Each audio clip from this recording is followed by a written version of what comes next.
ভাই সাহ জিদ্দার সাথে নোংরা খেলা হচ্ছে, নোংরা মিন্স নোংরা খেলা হচ্ছে এবার। ভাই দা ওয়ার্ল্ড নিউজ করেছে যে জিদ্দার ছবিটা নাকি আসছে না, মানে এই ছবিটা নাকি আসছে না, তাও আবার কার সাথে ঝামেলা, না ঝামেলা হচ্ছে নাকি নন্দী মুভিজের সাথে। তো আমার কোথাও গিয়ে মনে হয় জিদ্দা তুমি না একাই ছবি করো, তুমি এই কো ভেঞ্চারে কো প্রডিউসারে যেও না। এরা খুব একটা মানে সুবিধার লাগছে না ব্যাপারটা খুব একটা। এবং জিদ্দার যে শুনলাম নাকি দেখলাম সে সে শিল্পেন্দুদার ভিডিও দেখলাম, যেখানে দেখলাম জিদ্দার পোস্ট ফোস্ট নাকি উড়িয়ে দিয়েছে তোমার নন্দী মুভিস।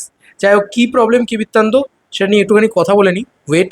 আমরা খবরটাই পড়বো একেবারে, কারণ আমি আমি নিজেও ব্যক্তিগত পরিসরে খবরটা পড়িনি, আমি খবরটা পড়তে চাই, তারপরে কথা বলতে চাই। তো জিৎ প্রযোজক দ্বন্দ্বে আটকে মুক্তি, কেউ বলে বিপ্লবী কেউ বলে ডাকাত, মুক্তি 20 জলে, এটা কিন্তু দেওয়া হয়েছে। তো আমরা খবরটা পড়ি। 2 বছর বাদে ভাই একটা সুপারস্টার আসছে, এত আশা করে বসে আছি যে সেলিব্রেট করব সেলিব্রেট করব, এটা কি হয়ে গেল ভাই। জিৎ প্রযোজক দ্বন্দ্বে আটকে মুক্তি, কেউ বলে বিপ্লবী কেউ বলে ডাকাতের মুক্তি 20 জলে। অনেকদিন ধরে ইন্ডাস্ট্রির অন্দরে গুঞ্জন ছিল নতুন ছবিতে একেবারে অন্যরকমভাবে নিজেকে হাজির করতে চলেছেন জিৎ। কেউ বলে বিপ্লবী কেউ বলে ডাকাত, এই ছবিতে তাকে একাধিক ভিন্ন লুকে দেখা যাবে এমনটা শোনা যাচ্ছিল গত বছর থেকেই। অনেকদিন ধরেই ইন্ডাস্ট্রির অন্দরে গুঞ্জন ছিল, একই কথা লেখা হয়েছে। প্রথমে ঠিক হয়েছিল চলতি বছরের 27শে মে প্রেক্ষাগৃহে আসবে নায়কের ছবি। মুক্তির আগে দক্ষিণ তিরুপতি বালাজি মন্দিরে গিয়ে আশীর্বাদও নিয়েছিলেন জিৎ, যা নিয়ে ভক্তদের মধ্যে উত্তেজনা ছিল তুঙ্গে। ছবিটির প্রযোজনায় রয়েছে নন্দী মুভিজ এবং জিতের নিজস্ব সংস্থা জিৎ ফ্রম ওয়ার্কস। পরিচালনায় পথিকৃৎ বসু। সব কিছু স্বাভাবিক গতিতেই এগোচ্ছিল বলে মনে হলেও আচমকাই সামনে আসে অন্য ছবি। সর্বশেষ খবর অনুযায়ী নির্ধারিত সময়সূচি মেনে আর মুক্তি পাচ্ছে না এই বড় মাপের প্রজেক্ট। মে মাসে মুক্তির পরিকল্পনা আপাতত স্থগিত রাখা হয়েছে। ইন্ডাস্ট্রির অন্দরমহলে শোনা যাচ্ছে জিৎ ও প্রযোজক প্রদীপ কুমার নন্দী মধ্যে মত পার্থক্য তৈরি হয়েছে। ছবির অতিরিক্ত বাজেট, প্রচার কৌশল এবং মুক্তি নিয়ে জটিলতাই নাকি এই বিলম্বের মূল কারণ। যদিও পরিস্থিতি স্বাভাবিক হলে বছরের শেষের দিকে ছবিটি মুক্তি পেতে পারে বলে ইঙ্গিত মিলছে। এই বিষয়ে প্রদীপ কুমার নন্দীর সঙ্গে যোগাযোগের চেষ্টা করা হলে তিনি ফোন ধরেননি। পরে হোয়াটসঅ্যাপে সংক্ষিপ্ত উত্তরে জানান, আমি বুঝতে পারছি কি জানতে চাইবেন, কিন্তু এই মুহূর্তে আমার কাছে কোনো উত্তর নেই, আমি কিছু বলতে পারবো না।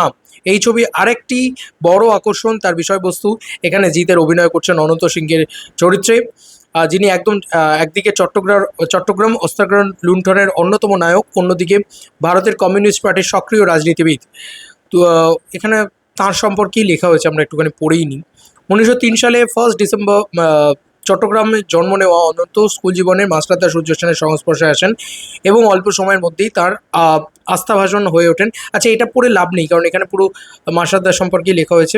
এখন গোটা ছবি ঘিরে প্রত্যাশা যেমন রয়েছে তেমন তৈরি হয়েছে অনিশ্চয়তাও। একদিকে ইতিহাসের বিতর্কিত অথচ আকর্ষিত চরিত্র, এবং অন্যদিকে মুক্তি ঘিরে আর্থিক জট। আর্থিক জট বিষয়টা কি আমি তো বুঝতে পারছি না। সব মিলিয়ে কেউ বলে বিপ্লবী কেউ বলে ডাকাত, যেন পর্দার বাইরেও এক নাটকীয় কাহিনী। শেষ পর্যন্ত এই গল্পের পরিণতি কি দাঁড়াবে সেটাই এখন দেখা। তো যাই হোক, আর্থিক জট কি কি বৃত্তান্ত জানি না, পুজোর সময় আসতে গেলে সেটাও আসতে পারবে না। এবার ফাইনালি যদি বলে এরপরে আর কোন ডেট আছে, কারণ নন্দী মুভিজ তো অলরেডি 15ই আগস্ট দিয়ে বসে আছে, লক করে বসে আছে। ওটাকে তো দেবদা এক মুহূর্তের জন্য একটা চুল এদিক ওদিক নড়াবে না। স্বাভাবিক বিষয়, উনি জানিয়ে দিয়েছেন মানে উনি আসবেন ওই ডেটে, কারণ ওনার সব কিছু সর্টেড, ওনার সব কিছুই। আমি না বুঝতে পারি না কী হচ্ছে কী না হচ্ছে। আমি সিরিয়াসলি বলছি জিদ্দা, তুমি একটু মানে একা কাজ করলে একাই কাজ করো, একা একা একটা প্রোডাকশন আমার মনে হয় চেঙ্গিজের থেকে অনেক বেটারভাবে বানানো হয়েছে। মানে কোনো প্রবলেম হয়নি, আরামসে বানানো হয়েছে, আরামসে হয়েছে, সেরকমভাবেই বানানো হোক না ছবি। রাবণের থেকে অনেক বেটারভাবে বানানো হয়েছিল। আজকে নন্দী মুভিজের সাথে জিদ্দার যে দ্বন্দ্ব, জিদ্দার যে বিষয়টা, ভাই কি অন্য সিনেমা আসছে আমি তো বুঝতে পারছি না। মানে নন্দী মুভিজ আর একটা কি বিবি পায়রা, না বিবি পায়রা তো রিলিজ হয়ে গেছে, কি একটা ফিরে দেখা না কি সিনেমা রিলিজ করে দিয়েছে, তারা তাদের করে দিয়েছে। তখনই কিন্তু ইউটিউবাররা ভিডিও বানিয়েছিল, আমরা কিন্তু ভিডিও বানিয়েছিলাম যে এই সিনেমাটা রিলিজ ডেট দিয়ে দেওয়া হলো, তাহলে কেউ বলে বিপ্লবী কেউ বলে রাখাতে কী হবে। তো তখন কিন্তু কিছু লোক কিন্তু খুব হাউচাউ করেছিল, না ওই 27শে মেই আসবে, 27শে মেই এই হবে ওই হবে। নাও এখন তার মানে জিদ্দা চাইছেন 27শে মে, কিন্তু নন্দী মুভিজ কিন্তু মাঝখান থেকে আমার মনে হয় কিছুটা গড়বড় করে ফেলেছে। তাদের এতগুলো ছবি আছে তো বছরে, গড়বড় করে ফেলেছে।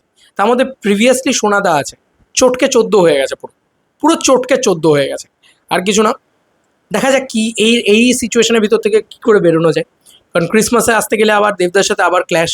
তো সেখানে আমার তো মনে হয় ক্রিসমাস মানে সুইসাইড প্রজেক্ট, সিরিয়াসলি বলছি। কারণ ক্রিসমাসে আসা মানে লস, পরিষ্কার কথা। মে মাসটা ভালো ডেট ছিল, আমি জানি না কারা অখুশি থাকবে এই ডেটটাকে নিয়ে। বেস্ট ডেট ছিল, কারণ টক্সিক কিছু করতে পারবে না আমার বিশ্বাস ছিল মে মাসের 27 তারিখে। ওই জন্য কোনো প্রচার হচ্ছে না, আমি এত ভিডিও বানিয়ে যাচ্ছি যে প্রচার করো প্রচার করো প্রচার করো প্রচার করো, ওই জন্য হচ্ছে না। যাই হোক, কিছু বলার নেই আর, তোমাদের কার কি মতামত এটা ভিডিওটাকে নিয়ে জানিও কমেন্ট সেকশনে। চলো বন্ধুরা, বন্ধু কোনো ভিডিওতে দেখা হবে, বাই।